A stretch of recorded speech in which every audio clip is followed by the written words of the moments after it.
Hello, my name is Juan Sánchez. I'm a painter, a printmaker, and I also do work in video.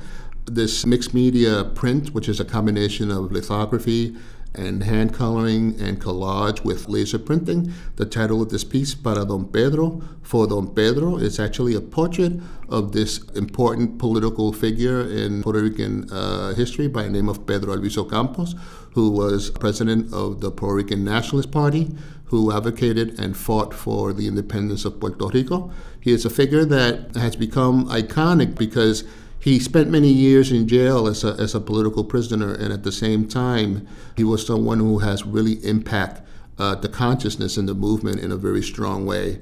The elements within this portrait also has a connection to Catholic religion. Surrounding his portrait, which is dead center in the composition, is a repetition of a portrait of Jesus Christ, whose hands is extending, almost like welcoming the viewer, and there's this huge halo in the background.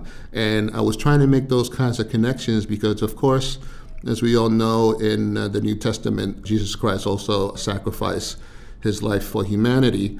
And the combination of the floating spirals, which derive from the Taino petroglyph in Puerto Rico, the overlayering of those spirals and the multicolors that creates against the gray area where the portrait of Pedro Alviso Campos is repeated as a pattern, that creates a very interesting floating optical, almost psychedelic effect.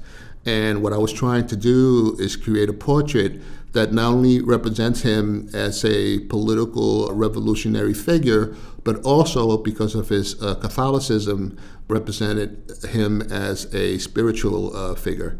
The repetition of the portrait of Christ in each corner of the composition creates an interesting cross when you look at that in relation to the negative space that it creates. And so there's a number of symbolism and metaphors that plays into this composition so that the viewer can take many different readings and really engage in the optical effect of this composition.